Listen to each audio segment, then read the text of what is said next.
Hello everybody, and welcome back to our Let's Play of 80 Days with Nerdstalgic. So right now we're in Karamskaya, which is in Russia. I'm, pretty sure.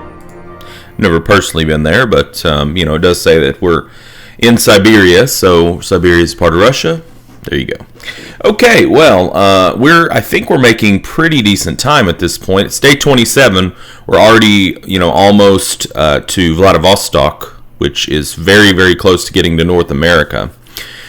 So the thing we're going to have to be careful about at this point is going to be money, because getting from New York to London in our last Let's Play was pretty dang expensive. And it was also very expensive to get across the Pacific, so we'll see. There was no moon at Karamskaya, and not even a barking dog marred the silence of the luminous Siberian night. The only lit building bore the copper lily of the Artificers Guild. I wished only to sleep, exhausted by my journey. Before seeking my bed, however, I pressed my clothes carefully to ensure I would be impeccably presentable on the morrow. Could not let my standards slip. So I think we're going to Vladivostok. Arrives Tuesday, huh? Let's go. So it's going to take 30 health, but we'll get 8 back because we do have a little bit of the cold weather set still left. We'll just have to make sure that we attend to fog some on the way. We departed Karamskaya on the Trans-Siberian Express. We found conditions a little bleak, but I was glad to be moving on. At least we would soon be free of this bleak country. Fog and Valet making good time so far. Yeah, so far. Things can go south in a hurry, though. This was a dark corner of the world, and through the ice-touched windows, we could see that already winter was moving in. Oh boy. Hopefully we don't get caught in a snowstorm. Terrorist outrage shakes Rome. ZOUAVE blamed.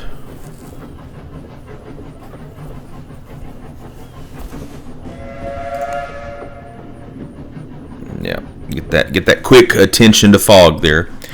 We reached Ussurisk, I don't know. Today, Vladivostok, the final destination on the Trans-Siberian Railway, is accessible only to military officials and those with special dispensation. Being neither, we bribed the Provodnik 200 pounds to let us stay on the train beyond our permits. The attendant was an understanding sort of chap, but he nonetheless took a hefty sum to ensure our passage. Take care of him again. Got to keep his health up. Don't want him getting sick. We disembarked at Vladivostok amongst crowds of uniformed officers and soldiers. Now, in our last Let's Play, when we came to Vladivostok, I think we came from Beijing, and we were detained for 4 days. Blah. My nerves were jangled, but Monsieur Fogg had barely stepped onto the platform before he was already plotting the next leg of our journey. Okay, well, from here, the only route we know is to Beijing, so we need to try to find a route here to Yokohama. I think is what we need to do. So we'll stay in the hotel. The military port of Vladivostok looked out over the calm black water of the Sea of Japan and was populated largely by sailors of the Far East Fleet and a mix of Chinese, Korean, and Russian residents. I visited Matroskaya Sloboda, Sailor Town, a hastily constructed set of low buildings sprawling out from the harbor. Sailors drank lemon tea or vodka in every doorway and talked only of one thing, the possibility of war with Japan. I sidled over to a young man worse for drink as he slurred, "The Tsar favors war, and what the Tsar wants, he gets." "Shut up, Vitaly," one of his friends elbowed him nervously. "You may speak freely in front of me," I assured them quietly. "I am a foreigner and know nothing of the Tsar." "The Tsar is an ambitious man," Vitaly coughed. "Britain and France have their empires in Indochina, and the Tsar is looking eastward as well. After all, on a clear day, you can almost see the shores of Japan from here." A sobering thought. The thin evening light had begun to darken by the time I made it back to my hotel, but my adventure here was far from over. Uh-oh. An imposing Imperial Army official accosted me in reception and subjected me to a thorough search. Here we go again. I objected most strongly, and he threw me to the floor and then studiously went through our cases and my pockets on it anyway, and although, of course, he found nothing seditious, Vladivostok is a closed port, he declared. You will be held while a decision is taken in your case. Jeez. I pleaded with him, but I may as well have begged the thunder not to roll, and so it was that we came to spend 4 nights in a Russian military jail, not an experience I would recommend even for the hardiest of travelers. It happened again. When we were finally released, it was without much discussion. We were pointed to the docks and told to leave, and quickly. We're now untidy. Well, we're going to wait till the market opens. We certainly don't need that. Could take the traveling cloak. Now we should explore. We haven't really hit the bank at all. There we go. That's what Daddy likes. Yokohama it is. I walked the streets a while, discovering the possibilities for how we might make progress. Can we get there now? Arrives Thursday, huh? Jeez Louise. Man, it's going to take a long time. Departs tomorrow at 12 noon. Okay, well, I suppose we stay at the hotel.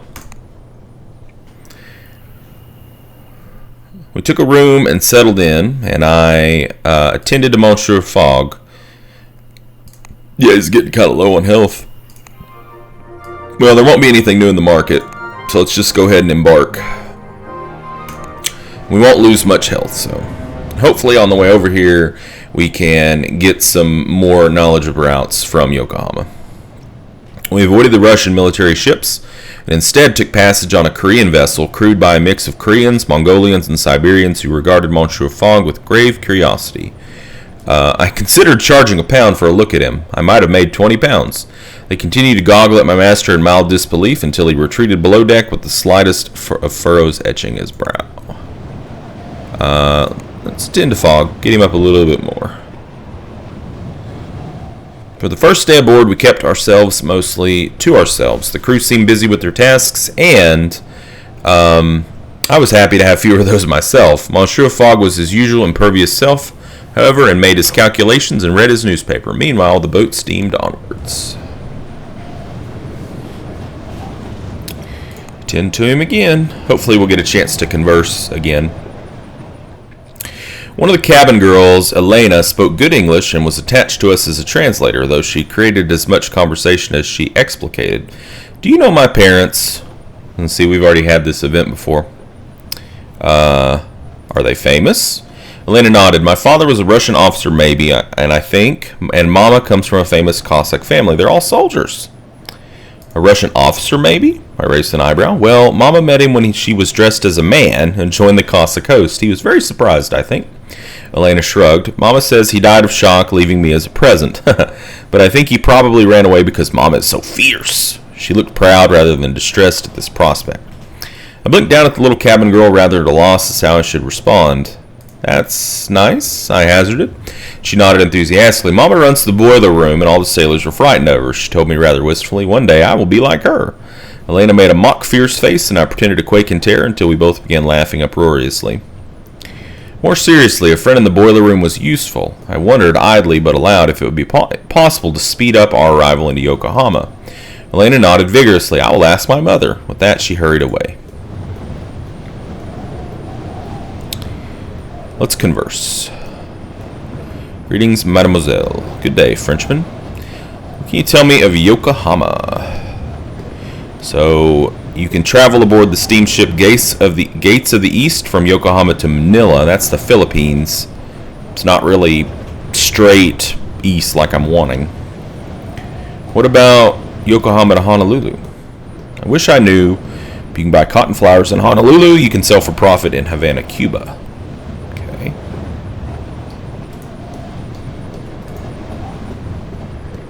Okay. What else do you know about Honolulu? Apparently you can buy accordions in Honolulu worth a huge amount in Atlanta, but tell me I've learned to tie my own shoelaces. Good. How to fire a gun, I think. Oh man. Okay, tell me about Yokohama.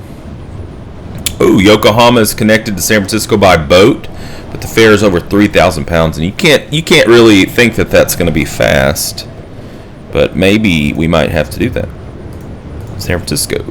Some people say buyers in Havana will pay very well indeed for cotton flowers from San Francisco.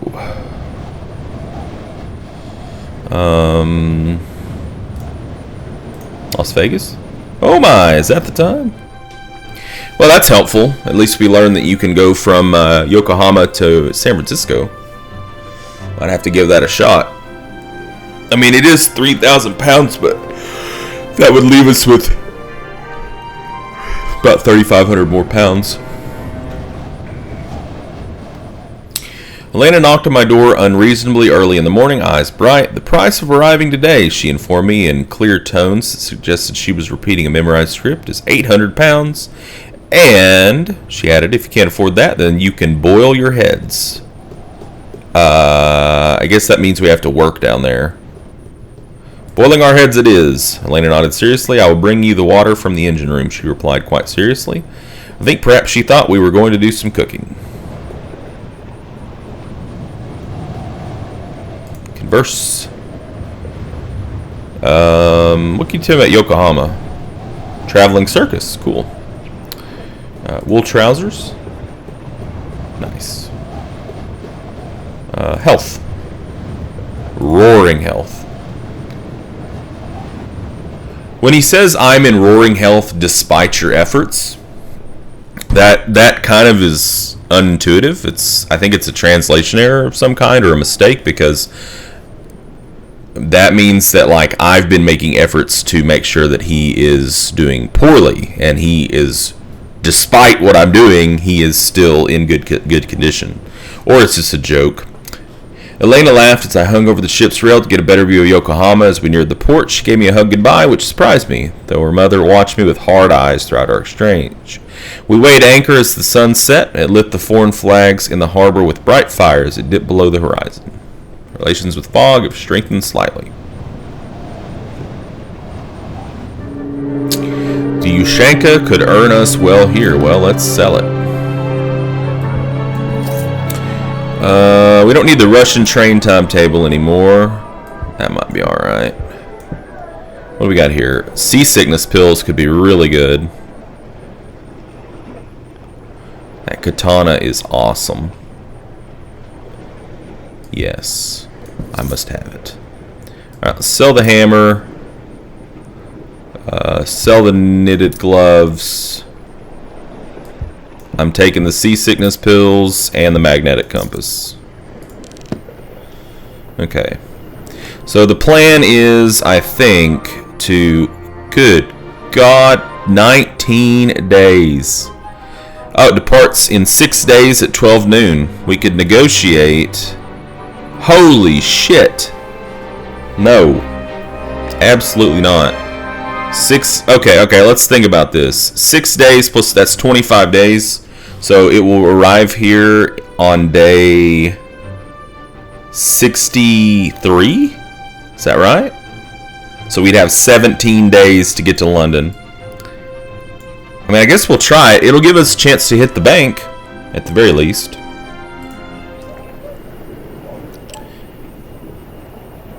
So it departs in 6 days, which means it departs next Wednesday. Yeah. With the last light of evening, I afforded my master every service. Let's see. I engaged another guest in conversation to learn what I could, but obtained nothing but advice for doing laundry. Okay, so the bank opens at 12. Let's explore a little. It was hard to believe that Yokohama had only relatively recently opened to foreigners. There was an entire foreigners district not far from the waterfront, where it was as common to hear Chinese or Russian as Japanese. There were several varieties of English to choose from as well, though Monsieur Fogg would have barely deigned to include the nasal tongue of the American merchants. I noticed a Japanese man watching the scene with a look of intense concentration and scribbling in a sketchbook. Well, last time we did this, so let's do this. What are you doing? He jumped and left a smear of ink on the paper. He looked up, clearly irritated. "Do you mind?" he said, in his accent an unholy mix of Dutch, French, and English. "I make a drawing for a woodcut." He was clearly a temperamental sort, so I left him to his work with a polite smile. I do not think he liked foreigners from his drawings of them. Okay, we're gonna wait until 12 and go to the bank. My master leapt to his feet. Perhaps this place's bank will supply us with funds in good time. I regarded the bank as we entered. It was a small affair but efficiently looked after, and we were quickly seen to. You would like to take out funds. We were told it might take a few days. So the best we're going to be able to do here probably is to get 1,500 on Tuesday. We require 1,500 pounds, my master announced. The manager nodded. I will have to communicate with London first. Of course, he apologized. I should have a reply in 2 working days. It seems, Monsieur Fogg remarked as we left, we have some time to dispose of. There should be, yeah, nothing really at the market here. How many suitcases can we take on that? 3. 4 days would be Saturday, Sunday, Monday, Tuesday. No, we can't do that. Okay. We cannot do it. I guess let's go ahead and pick up the other 2 things here. Yeah. The safety harness and the magnetic compass will give us 2 pieces of heavy storm set, which could be good on the seas, I guess. And then we'll stay at the hotel. We had another 3 days to wait for our transfer of funds. So we made ourselves comfortable and waited. Oh, you can just pass the whole 3 days. Nice. Sort of. I was kind of hoping to like explore around a little bit more, but whatever. The days passed quickly enough. We woke ready to be at the bank as soon as it opened its doors. So the bank opens at 12.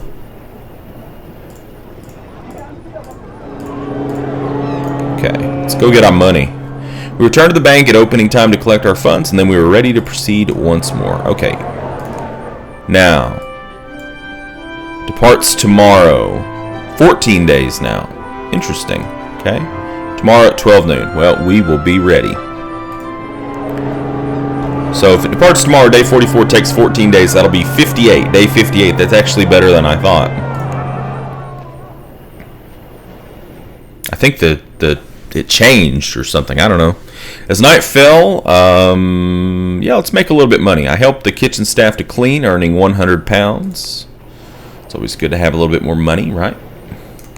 All right, well, here we go, guys. Long trip to San Francisco. And there we go. Arrives next Tuesday. Well, that's only 6 days. But the partial storm gear set should make my master. Well, so we're not even going to lose any. We're not even going to lose any health on this. We'd actually gain. The Water Lily was a sleek iron-hulled ship to submarine prototype, captained by a severe American by the name of Wicker. Did we do this before? Is this what we did before? I think this is what we did before, but we were only going to Honolulu. Very strange. Who wore a top hat at all times and preferred tea to coffee, which greatly endeared him to Monsieur Fogg. In addition to the usual complement, the Water Lily carried an entire corps of brass-goggled engineers and a brace of submariners on standby should the captain call the order to submerge. The rumor was that she had been a slave ship and had only been refitted for passenger transport a good few years after Lincoln's Emancipation Proclamation. When I saw no trace of a dark past aboard, the crew seemed a happy family and welcomed us into their iron-hulled bosom. Rumblings intensify over Russo-Japanese War.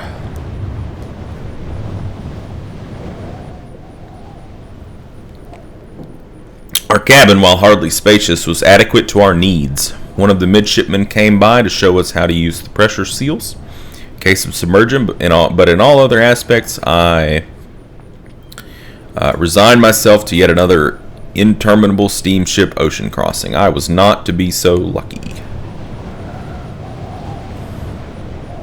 Guess we wait again. OMSK Independence hopes dashed.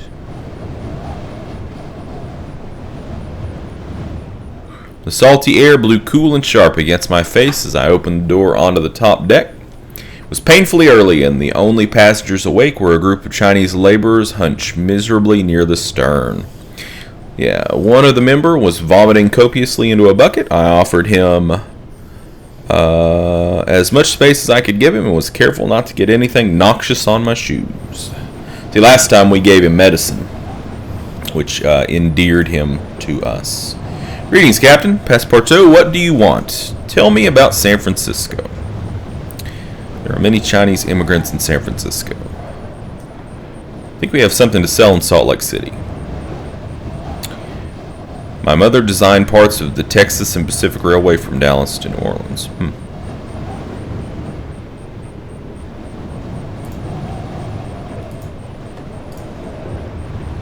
I wouldn't believe it.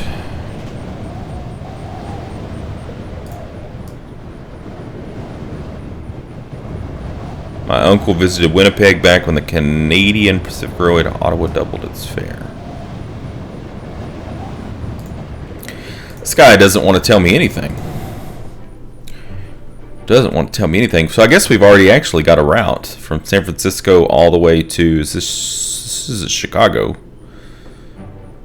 St. Louis? Yeah, there's Chicago. Burlington. Ah, okay. Interesting. Well, we're just shipping along. Alright, well, I think that's a pretty good place for us to put a cut in. It's day 46. We're crossing the Pacific Ocean. I think we're making pretty good time, but hopefully things don't go awry. So join me next time to see if we continue to make good time and if we make it around the world in 80 days. Crossing our fingers. Till next time, folks. Game on.